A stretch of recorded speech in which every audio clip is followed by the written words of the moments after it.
At dito nga, magandang umaga mga kaibigan, mga kabilyard. Welcome to Sports Hub Reaction and Commentary Videos. For today's reaction video, ito pag-usapan natin isa pang napakagandang laban nitong si Efren Bata Reyes versus dito kay Daudi ABS. No? Napakagandang laban nito dahil nga hinamon nitong si Daudi, itong si Efren Reyes sa $10,000 challenge the champion. At dito naglaban sila sa race to 2, 8 ball lang ito mga kabilyard, no? So tingnan natin, mukhang magandang laban na ito. Panoorin natin mga kabilyard. Pwedeng manalo ng $10,000, winners take all yung laban nila dito.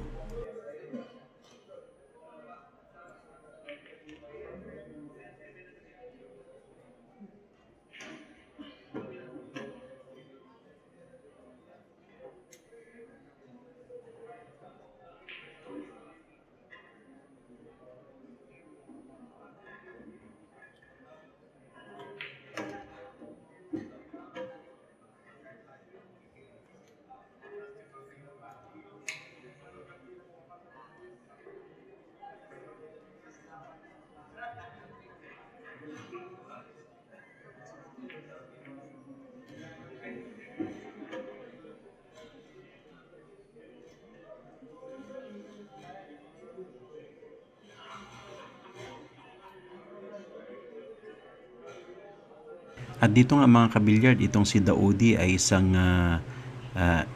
UAE pool master, no? Kaya dito nga challenge ni Daudi itong si Efren Reyes sa isang challenge the champion match. $10,000 ang pwedeng mapanalunan dito, winners take all. At dito nga mukhang magandang pinapakitang tira nitong si Daudi. Kaya sundan pa rin natin yan mga kabilyard.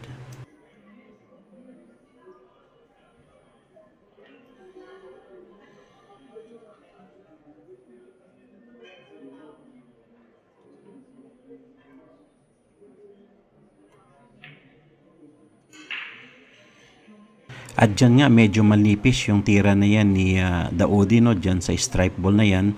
Back to table ka agad itong si Reyes at kita niya yung solid ball, no? Para dito sa kanyang corner. At makikita natin maganda ang layout ng table. Tingnan natin kung maranout ni Reyes itong first rack. Sundan natin mga kabilyard.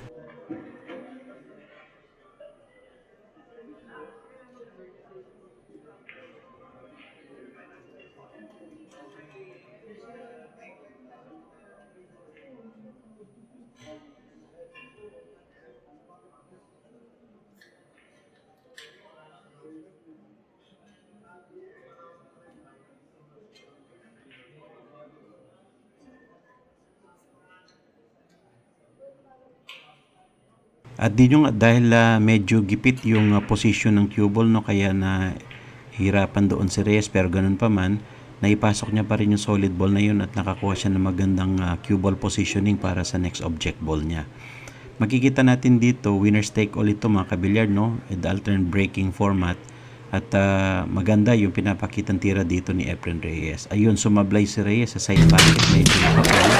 Kaya balik na sa table itong si Daudi.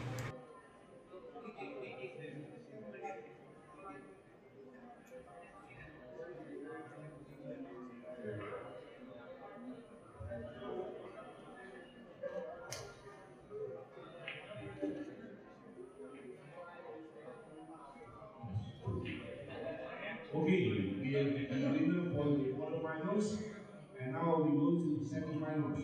On table 3, Freddie So versus Jamie Gregory. Please go to table 3, please.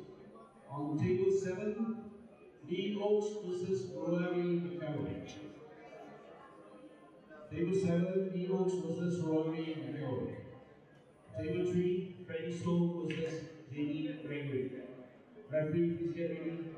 This is a race to 7 frames. That means the first to reach race to 4 frames. Best of 7.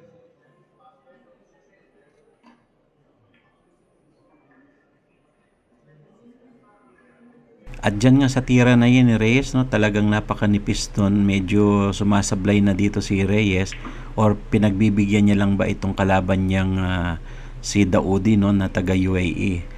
Ano sa palagay ninyo mga kabilyard? At dito nga, $10,000 ito, kalahating milyon ang posta na yan mga kabilyard. No? Pero tingnan natin kung pinagbibigyan nga ba ni Efren Reyes itong si Daudi. Pero panoorin natin at sundan natin.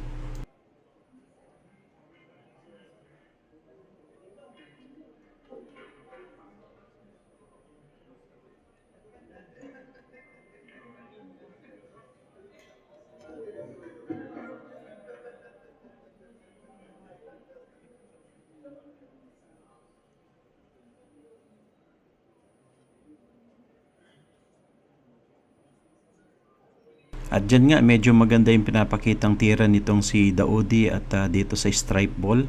Meron siyang tira at may chance na manalo dito sa rack number 1. Tingnan natin dito sa 15 na ito, mukhang alanganin siya sa ball position dahil nakadikit nga itong isang stripe ball sa 7. At medyo alanganin to, kailangan niyang ma-break. No? Tingnan natin kung magawa ng paraan niya ni Daudi.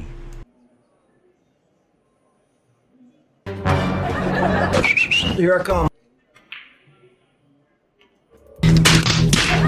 At dyan nga, medyo pinilit nitong si Daudi na maipasok itong 15, no, yung stripe ball sa corner at may break niya itong 7 para magkaroon siya ng magandang position. Unfortunately, na-scratch dito at manipis ang tira ni Daudi. Kaya back to table itong si Reyes. Tingnan natin kung ma-run out ni Reyes itong rack number 1 na ito. Panoorin natin mga kabilyard.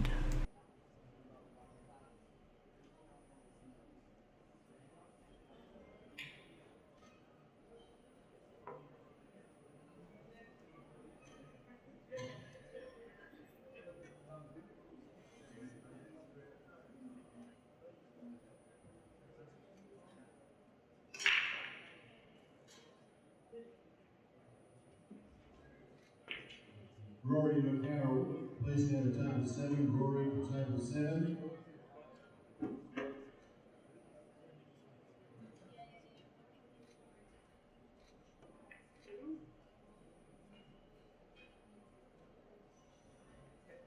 At dito nga mukhang pinahirapan pa ni Reyes, no, itong si Daudi dahil nga hindi niya binigyan ng chance na makapuntos, no, at naitago niya pa itong cue ball para dito sa kanyang tira. Napakahusay ng diskarte dito ni Efren Reyes.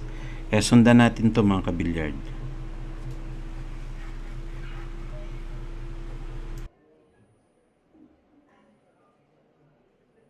We're back. We have Abs here from Indonesia. Oh, bad miss there. At dyan nga mukhang na-foul na naman, ball in hand advantage dito kay Reyes sa rack number 1, no. Talagang pinapahirapan ni Reyes itong si Daudi. Ito mukhang ipa-foul shot niya na naman dito sa tira na ito at mukhang pinapahirapan ni Reyes, no, itong si Daudi dahil nga sa tactical play safe na ginagawa ni Efren Reyes.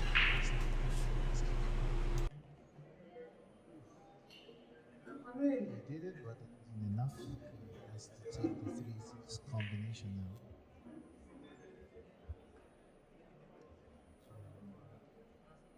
Just to make sure he can get back onto the floor. I think that's just a little draw shot there.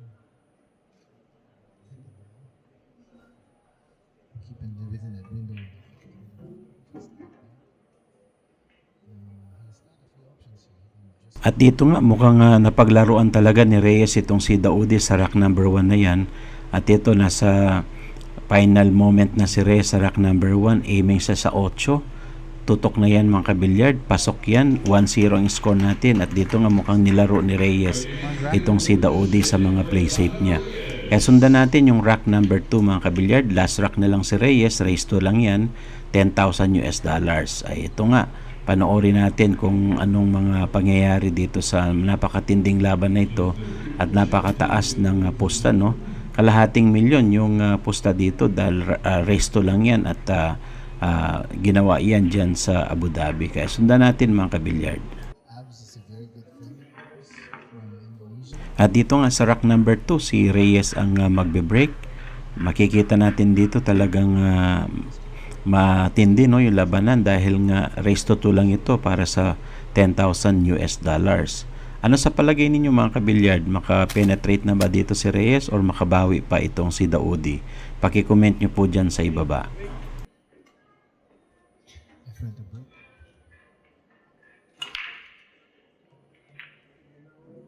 At dyan nga sa break na yan ni Reyes, may pumasok na strike ball dito sa corner pocket at napakaganda nung kalat ng bola, no? Yung layout ng table. Ma-run out niya, ma-break and run ba ni Reyes itong final rack na ito? Tingnan natin at sundan natin mga kabilyard.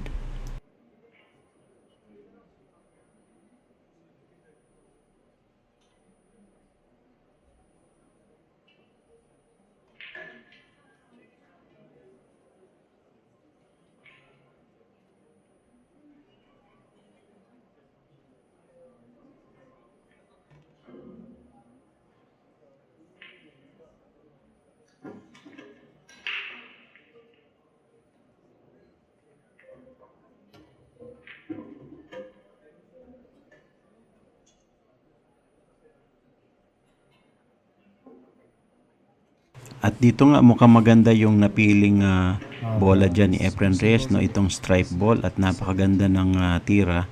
Medyo alanganin lang siya dito sa 8 dahil medyo nakakluster dito sa 6 and 7. At maganda pa rin yung position ng cue ball para dito sa mga next object ball ni Reyes. May nakaharang sa 3 dito sa side pocket. Tingnan natin kung magawa ng paraan yan ni Reyes. Kaya sundan pa rin natin mga kabilyard. From the Jakarta All-Stars versus Rory Macarroll from the Bangkok Heat. The games are ongoing right now. Of course, the winners are going to be in the finals, which will commence after this exhibition next week, Efren. So stay tuned for that, guys. This is your host, Lawrence. I'd like to thank the sponsors, the Windford Manila Resort and Casino, BetChip. Check out. At dyan nga tutok na itong 8, panalo si Reyes dito ng $10,000. Congratulations mga kabilyard. See you on my next video.